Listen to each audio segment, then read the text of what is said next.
everyone, welcome to another installment of Nano Need to Knows. If you want to see the rest of the series, you can find it at this link right over here. NaNoWriMo can be both a dream and a nightmare for people who fly by the seat of their pants as they write, henceforth referred to as pantsers. Nano does seem to be almost designed for pantsers because it does encourage you on every step of the way to being spontaneous and just let go and write every day. And that's an amazing thing, but when you paint yourself into a corner, it can be a nightmare to get out of, because every day you're supposed to write an average of 1,667 words, which means you can easily within 3 days get 5,000 words behind what you're supposed to be at for your daily word count target. This distance between your word count target and the amount you're at can stack up incredibly fast. A lot of people try to prevent this by planning everything ahead and basically going into NaNoWriMo with a step-by-step instruction manual for how to write their book. But we don't do that. Why? Because we're pantsers. What do we do instead?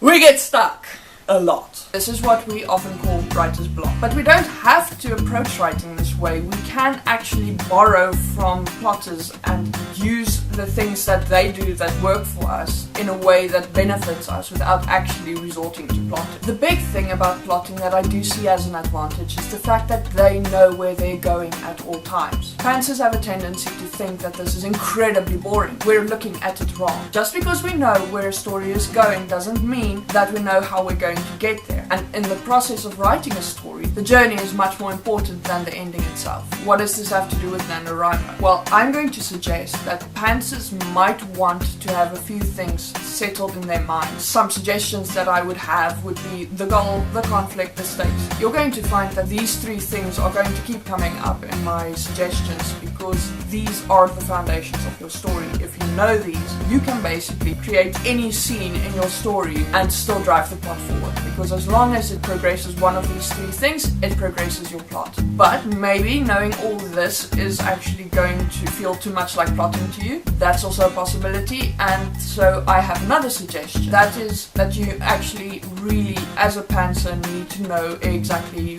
one thing: the climactic point in your story. The reason why this works is that if you know that big event or the big reveal towards the end of the story, you can basically go from the start all the way through. As long as you know that you're going in that general direction of that climactic point, anything that you write can build up or be a stepping stone towards that point. And so when you do get stuck, all you have to do is take a step back and look at what you are supposed to be writing, or look at the scene and decide, how am I going to progress the story from where we are now to the next point, but in the general direction of the climactic point of the story. If you do that, it's just not as easy to get stuck. But that said, it's still easier to know the climactic point and still use your knowledge about the goal, conflict and stakes in order to get into more detail, so that every scene that you write has to do with the characters maybe evaluating the goal, or maybe the stakes being ramped up. Knowing that ahead of time really does help even more, but it's really not as necessary as just knowing that point that everything is moving towards. But that's basically my advice for today. Are you a plotter or are you a pantser? What must you know in order to start writing a story? Please let me know in the comments, and while you're at it, please bash the like and subscribe button. Stay awesome, and I'll see you next week. Bye!